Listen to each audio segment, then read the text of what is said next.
जी नमस्कार। पंडित अजीत मिश्र, ज्योतिष कार्यालय, पटना, बिहार। विषय है आज का अवसाद, डिप्रेशन। डिप्रेशन आज के दिन जो विश्व में व्याप्त एक ऐसी खतरनाक बीमारी है, इसका मानसिक तनाव या मानसिक रोग के रूप में उपचार हो रहा है। हमारे यहाँ हिंदुस्तान में भी डिप्रेशन को लेकर आए दिन बड़ा विचित्र स्थिति उत्पन्न हो गया है।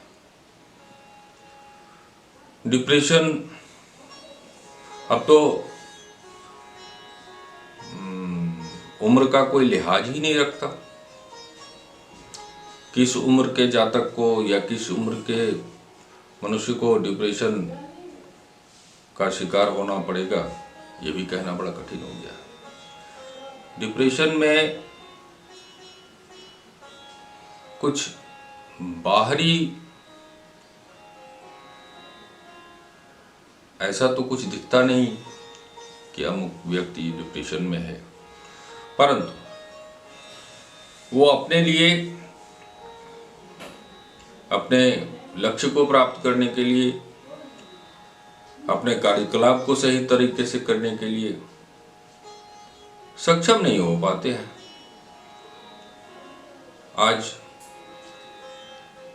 डिप्रेशन को लेकर तरह तरह के अनुसंधान हो रहे हैं, कारणों का पता लगाया जा रहा है, परंतु डॉक्टरी इलाज के रूप में अधिकतर देखा गया है कि डिप्रेशन वाले व्यक्तियों को नींद की दवा दी जाती है। अब नींद एक ऐसी प्राकृतिक देन है जो स्वतः आए तो अच्छी बात है, और यदि आप बलपूर्वक किसी को सुला देते हैं नींद की दवा को देकर, तो ये मानव जीवन के लिए तो बड़ा विचित्र स्थिति है। एक स्वस्थ मानसिकता को अस्वस्थ करता हुआ यह वातावरण कैसे लागू होती है, इस विषय में कुछ कहना चाहते हैं। ज्योतिषी होने के कारण कुंडली विषय का जो ज्ञान है मुझे, उस हिसाब से कुंडली में यदि अष्टमेश, द्वादशेश, मारक दशा या क्रूर ग्रह राहु आदि की दशा चलती हो, तो उस समय अपमानजनक समय, या फिर यूं कहें कि मन नहीं खुश रहने का वो समय बीतता है। और मन नहीं खुश रहने का जो समय है, उसके लिए कोई कारण तो होगा ही। किसी भी परिस्थिति में कितना भी आप खुशी या फिर उपलब्धि प्राप्त कर लें, लेकिन उन समयों में आप देखेंगे कि मन खुश नहीं रहेगा। मन में जो स्वस्फुरन खुशी की जो अनुभव होती है या उसकी अनुभूति होती है, ऐसा देखने में नहीं आता है। यह अष्टमेश की दशा में अधिकतर देखा गया है। तो हम लोग लिखते हैं कुंडली में कि इन समयों को इस प्रकार बिताएं कि मुझे मालूम है कि खुशी तो नहीं अंदर से आप महसूस करेंगे, लेकिन बाहरी खुशियों को या फिर लोगों के खुशियों को आप समझने का, आप अनुभव करने का कोशिश करें। इसका एक ये निदान है। पुश्तैनी संपत्ति, संतान, प्रतिष्ठा, जीवन साथी, संपत्ति विवाद, संपत्ति को लेकर परिवार में जो कलह आदि होते हैं, उस समय अवसाद में जाना या डिप्रेशन में जाना, क्योंकि सब तो अपने ही होते हैं, माता है, पिता है, भाई है, बहन है। और अगर कहीं ना कहीं आप उसमें प्रताड़ित हुए हैं या आपके हिस्से का अगर खुशी किसी और को प्राप्त हुआ है, तो अवसाद में जाना या डिप्रेशन में जाना तो लाजमी है। संतान उत्पत्ति, वंश वृद्धि, अगर उससे आप जूझ रहे हैं तो डिप्रेशन में तो जाना लाजमी है। मानहानि, प्रतिष्ठा पर पड़ना, क्योंकि पैसे कमाए जा सकते हैं, पैसे खर्च किए जा सकते हैं, लेकिन मान प्रतिष्ठा की प्राप्ति जो है वो कहीं ना कहीं मानसिक तनाव को उत्पन्न करता है। मान सम्मान, प्रतिष्ठा में ह्रास आज देखने को मिलता है। कार्य क्षेत्र में पद प्रतिष्ठा की वृद्धि नहीं हुई, मासिक वेतन की वृद्धि नहीं हुई, पारिवारिक दायित्व में वृद्धि हो गई, तो ये ऊहापोह में मानसिक रूप से व्यक्ति थोड़ा कमजोर हो जाता है और यह बढ़ते बढ़ते डिप्रेशन की ओर जाना प्रवृत्त होते हैं। उच्च आकांक्षा और प्रतियोगी जीवन शैली, आकांक्षाओं को लेकर हमेशा सहज होना चाहिए मनुष्य को। उच्च आकांक्षा अच्छी बात नहीं है, ये बड़े मृगमरीचिका साबित होते हैं। हम क्या कर सकते हैं, हम क्या हैं, ये पहले जानना बहुत आवश्यक है। अगर हम वो नहीं हैं तो उसकी, मेरे कहने का मतलब है कि उच्च आकांक्षा, आकांक्षा होनी गलत बात नहीं है, लेकिन उच्च आकांक्षा को प्राप्त करना कभी कभी डिप्रेशन का बहुत बड़ा कारण होता है। और प्रतिस्पर्धा, प्रतियोगी जीवन जो है, हमारा सिस्टम इसके लिए बहुत जिम्मेवार है। बच्चा स्कूल जाना शुरू नहीं हुआ कि उसको प्रेरित करते हैं फर्स्ट करो, क्लास में टॉप करो, क्लास में टॉप करो। अरे आप पढ़ने की प्रेरणा दें, समझने की प्रेरणा दें, ज्ञान प्राप्त करने की प्रेरणा दें, उसमें बच्चा कहीं पिछड़े नहीं, तो ये एक सार्थक प्रयास है। लेकिन टॉप करो, क्लास में फर्स्ट करो। अगर यदि तुम फर्स्ट नहीं किए तो मैं ऐसा कहूंगा, वैसा कहूंगा। तो ये बचपन से हम अपने बच्चों को क्या दे रहे हैं? दौड़ में, रेस में शामिल किए, और वो बच्चा अगर बौद्धिक रूप से शिक्षित हो जाता है, उसकी कोई अहमियत नहीं, नंबर्स वो देखना आवश्यक। ये अभिभावकों का प्रयास बड़ा निंदनीय है, और ये मुख्य कारण है। डिप्रेशन वहीं से स्टार्ट होती है, जो कहीं ना कहीं दबकर रह जाता है, और आगे चलकर कॉलेज लाइफ में या फिर जॉब करते हुए ये भावना उस मनुष्य के लिए कुंठा और डिप्रेशन, अवसाद को लेकर आता है। एक और कारण है इन सब से हटकर, कुंडली में देखी जाती है, अगर मंगल नीच का हो या फिर और भी कारण, केवल एक ग्रह को दोष नहीं दिया जा सकता है, तो ईर्ष्या भावना अत्यधिक होती है। ईर्ष्या भावना से दूसरों को बिगाड़ पाए या ना पाए, ईर्ष्या भावना से खुद के कार्य को बाधित और मानसिक रूप से अवसाद में, डिप्रेशन में जाने को प्रवृत्त करता है।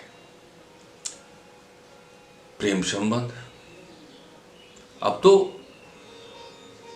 हमारे यहाँ हर व्यवहार, हर कल्चर ही बदल चुका है।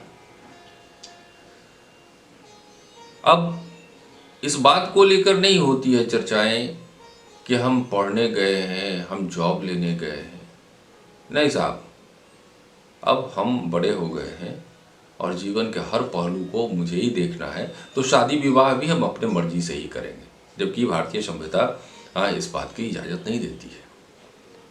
और इस प्रयास में हमारे बच्चे प्रेम संबंध को लेकर अधिकतर डिप्रेशन में जाते हैं। उसने धोखा दिया, मैंने ऐसा कहा, वो ऐसा हो गया, वो हमसे बात नहीं करता, वो हमसे बात नहीं करती, वो हमारा ऐसा है, वो हमारा वैसा है, परिवार हमारा विरोध करता है, हम ऐसा चाहते हैं, हम वैसा चाहते हैं। और इस तरह से अवसाद, डिप्रेशन, चारों तरफ अंधकार उस मनुष्य के जीवन को बुरी तरह प्रभावित करता है और यह उज्जवल भविष्य के लिए अच्छा नहीं।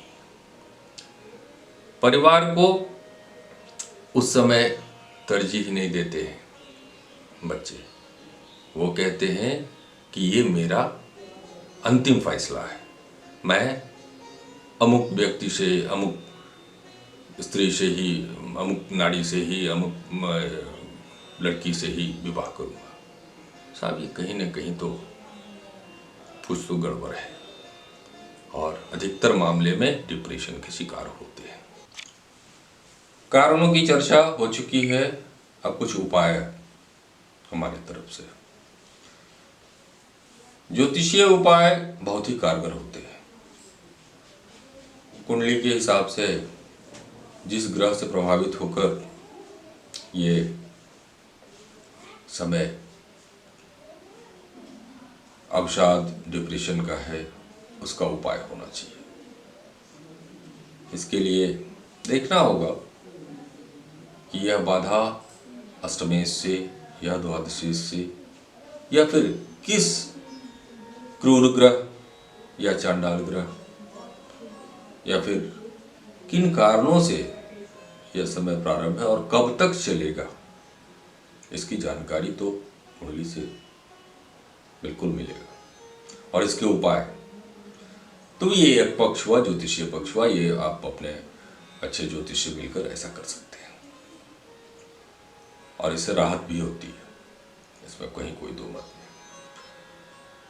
दूसरा, जो व्यवहारिक रूप से रात्रि काल में अधिक देर तक आपका जगना कहीं न कहीं आपको इस ओर ले जाता है। सुबह देर से, विलंब से उठना, आप उस दिन के उस एनर्जी को नहीं ले पाए जो सुबह सुबह आपको मिलना था, तो जल्द सोने का प्रयास करें और सुबह में जल्द उठने का प्रयास करें। ये डिप्रेशन के लिए रामबाण का काम करता है, आप इस बात को समझिए। मॉर्निंग वॉक, सुबह का टहलना स्वास्थ्य और स्वस्थ मानसिकता को प्रदान करता है। दूसरी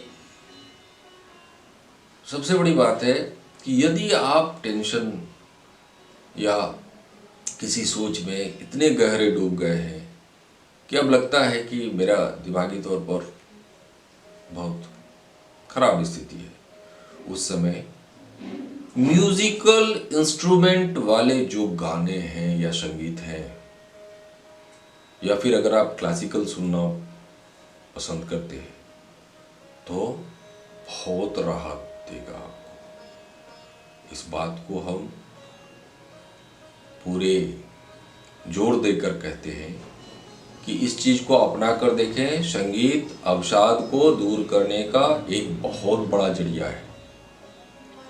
और अपने परिवारजनों से यदि आपकी दूरी बढ़ गई है निरव अवसाद में या डिप्रेशन में रहने, तो तत्काल अपने परिवार के साथ पैचअप करें। माँ है, माँ का आशीर्वाद प्राप्त करें। जिस तरह आप बचपन में उनके साथ ठिठोली किया करते थे, वो सब कार्य प्रारंभ करें।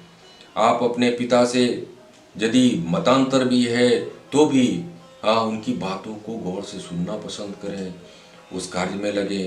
भाई बहन से जो मान लिया कि वो ईर्ष्या रखते हैं या फिर किसी तरह का दिक्कत है आपको उनसे, फिर भी आप हल्का फुल्का सहज रूप से बात करना प्रारंभ करें, क्योंकि आप देखेंगे कि अवसाद के दिनों में, डिप्रेशन के दिनों में लोगों से आपका कटना प्रारंभ हो चुका है। और जब तक आप अपनों से कटे रहेंगे, डिप्रेशन से निजात मिलना बड़ा मुश्किल है। ग्रह दशा अगर बीत भी जाए तो उसका इफेक्ट बहुत दिनों तक रहता है। हाँ, ये हमारा अपना पर्सनल जो है वो अनुभव है, फीलिंग है। ज्योतिषीय कार्य करते हुए बहुत दिन हो गए। अब तरह तरह के लोग मिलने आते हैं, तरह तरह के शंका का समाधान करते हैं, उनकी समस्या का समाधान करते हैं। तो आज डिप्रेशन हमारे भारतवर्ष में इस रोग का कहीं कोई जगह नहीं था, लेकिन आज कार्यकलाप की वजह से, हमारे क्रिया की वजह से इसमें बहुत इजाफा हुआ है। हाँ, हमारे यहाँ विदेश से लोग आकर गंगा किनारे, काशी में विदेशी जो है वो गंगा किनारे आकर लेटे रहते थे, क्योंकि हम यहाँ शांति का अनुभव करते हैं। वो डिप्रेशन में चले थे अपने देश से, यहाँ शांति की तलाश में। तो आप शांति के लिए आध्यात्मिक जुड़ाव को भी शामिल करें। कुछ सुबह सुबह स्नान आदि कर, कुछ जप तप, कुछ जिनको भी मानते हो उनको आप स्मरण करें, उनका आप आराधना करें, उनका आप पूजा करें, बहुत राहत मिलेगी। आज इसी के साथ पंडित अजीत मिश्र आप लोगों से विदा होते हैं। यदि वीडियो आपको पसंद आया हो तो लाइक करें, कमेंट करें और सब्सक्राइब करें। नमस्कार।